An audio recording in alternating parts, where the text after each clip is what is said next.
How could you be so heartless?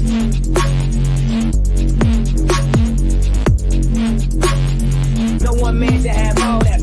I'ma take I like a quick. Who wants to jump in? Tech. Let's start. Let's lead off with you, brother. Hey man, you're talking about the cannabis, man. I gotta support you, man. Yeah. Hey, sativa is my joint. That should be leaving me stuck too, though. I ain't even gonna lie. That's hilarious. I can't. Okay, let me just say this. Me personally, I can't function on weed. I can't function on weed or alcohol. If I do it, it's because I want to have a good time with I'm in good company, but I am not an effective businessman on that stuff. I am done. Mm-hmm. But for those that know how to function on that, yeah, keep doing it. Rock out. Shit. No judgment zone here. Fucking do a line of bump all I care. Oh my God. Oh my God. You say snort a line while you're here. Bam! It was like I was watching Tiger Toledo. Oh my God. That shit was lit, nigga. It's like Club 54 in the 60s. What up? Man.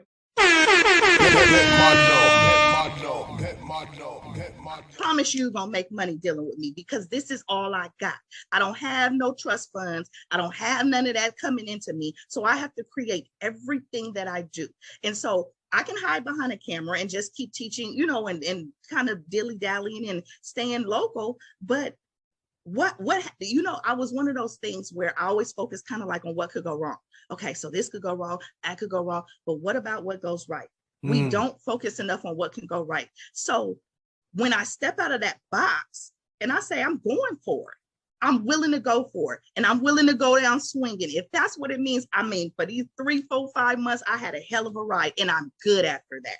Because what I may not have done was what I wanted to do, but I guarantee you I'll end up where I need to do. And that's what my failures teach me. So now I lean into it. I'm not afraid of a failure anymore. I used to be terrified of failure. Yeah. Wouldn't do anything I wasn't good at. So what did that make my life? Mediocre. Because I wasn't able to extend. I could only maintain. So now it's like, I got big dreams. You start putting stuff on your dream board. And then this is what I do. I look at where I started. Like, okay, so I got some progress coming here. And so you keep going. And so at the end of the day, like I say, I go back to my father. He passed away.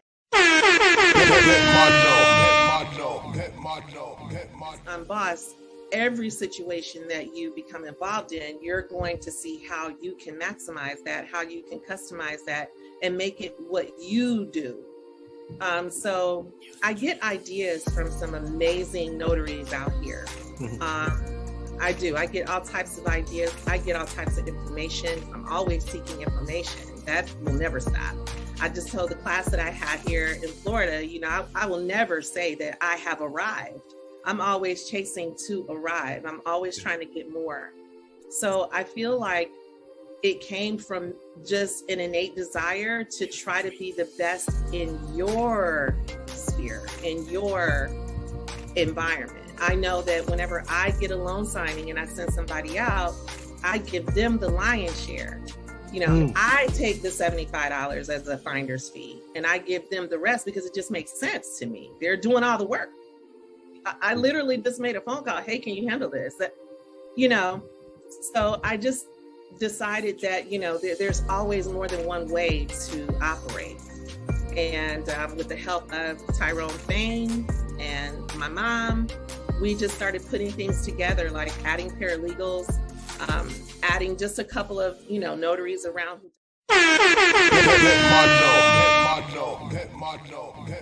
Tanika, that's why they say Coach T. I'm from Brooklyn, New York, but I live in Georgia.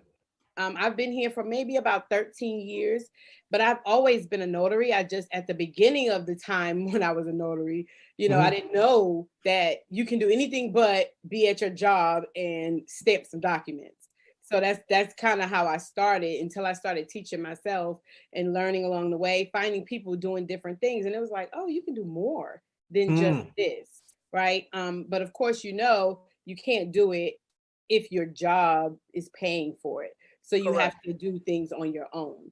Okay. So, you know, it took me a while to kind of step out of that and be comfortable enough to get away from that employee mentality and turn it into something that I can do on my own. Okay. But nevertheless, I'm here. I'm excited to be here. I actually been a notary since 2009. Okay. It's been a long time. But I didn't really step into this whole, you know, boss business thing until maybe 2019. Nice. Yep, So yep. so what do you specialize in exactly? So I actually specialize in mobile notary and notary signing agent work. So I do the transition.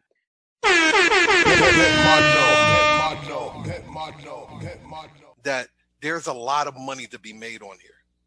And we're trying to provide that service. We want to serve you to show you that, yeah, there's an abundance of money out there.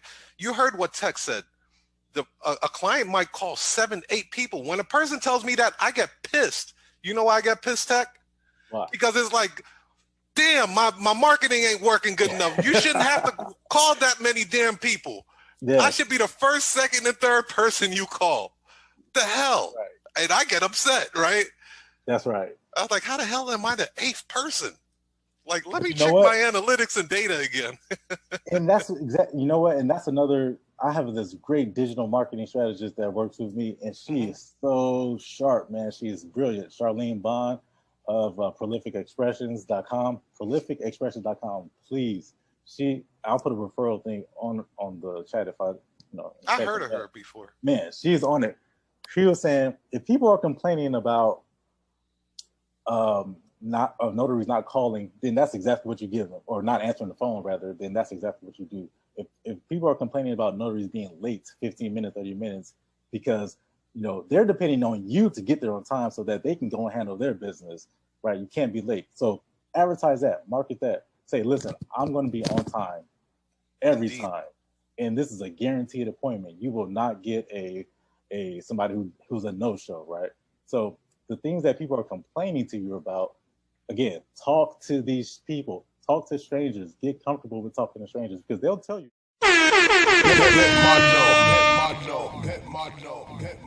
It's a completely different beast, ladies and gentlemen. This is something that allows you to reach people on a massive level, which is convincing them to want to trust you, right? You're building trust because you understand their situation, what they're going through. You can kind of relate to what and you're offering them a solution. Is that my video?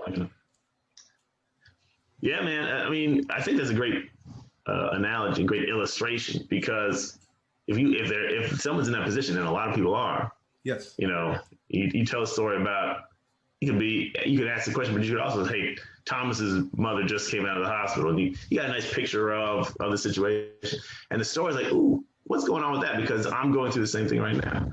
And they're in the story just like a movie trailer. Like, they're reading it and seeing themselves in it. And so there's no sales resistance. How could there be? You're not selling anything. You're just telling a story, and it's the story that they're living.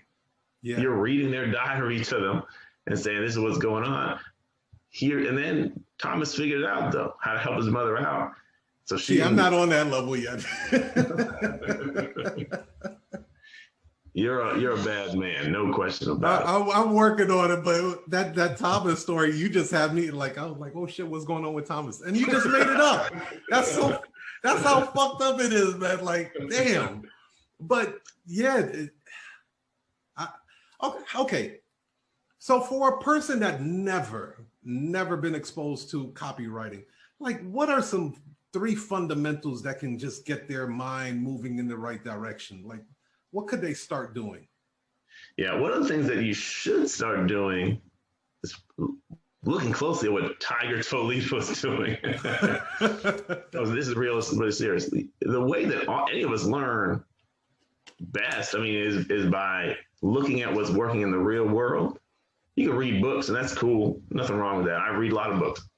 But books are just books. I want to see what's making money right now, what's moving the masses right now. And so, but also, following Tiger. Notary Secrets: How to Make More Money Without Working More. During this free webinar, Tiger Toledo reveals how you can attract more clients with cutting-edge ways to market your notary business. You'll learn how to develop the right mindset, how to create passive income as a notary, and about how to start a notary agency. He will also show you how to build a profitable notary business on a shoestring budget. Plus, why it's tougher than ever before to reach prospects, and what you can do about it. The number one skill separating great notaries from their peers. 3 reasons it's hard to learn how to become a successful notary public. And how you can use my SmartNet system to make way more money than you are today. Register today.